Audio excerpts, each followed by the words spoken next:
slept with the naval attaché Ivanov, and she was also offering another service to the Russian. She seemed to be offering information. He reported that to the KGB, he said, and later heard that the KGB was working with Novotny. The American press was uncovering a story that could destroy Kennedy.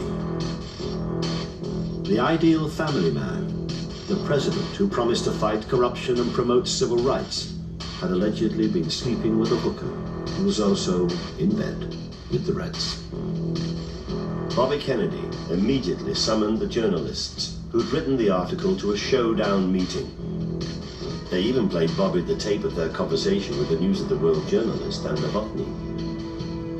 He asked them who the high US aide mentioned in the story was, and they were upfront with him and said it was a reference to the president.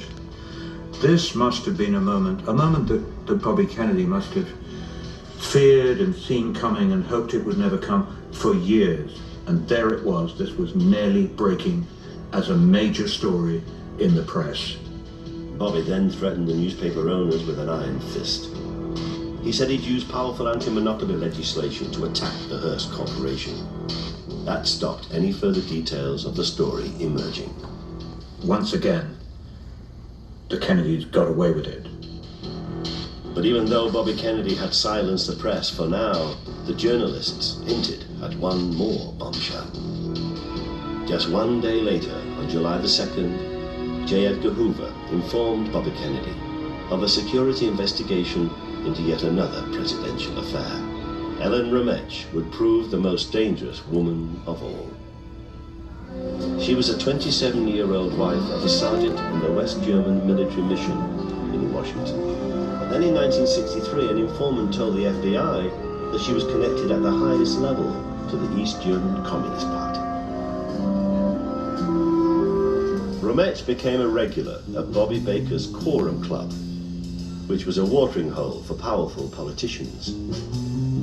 Baker knew their personal tastes through his job as secretary to the Democratic Party in the Senate. Most politicians are unusually horny. That's all they talked about was who could do what. Ellen Rometch entertained the clientele, according to Baker. Soon Rometch was catching the eye of someone quite significant. President Kennedy's best friend and his wingman, Bill Thompson, was there, and he came over to me and he said, "Where in the hell did you get this beautiful girl?" And Bill Thompson asked me if she could go have dinner with the president. So I arranged for Ellen Rometch to go to Bill Thompson's apartment, and he took her to the White House on many occasions. He called me after his first meeting with Ellen and said that that was the best oral sex he'd ever had.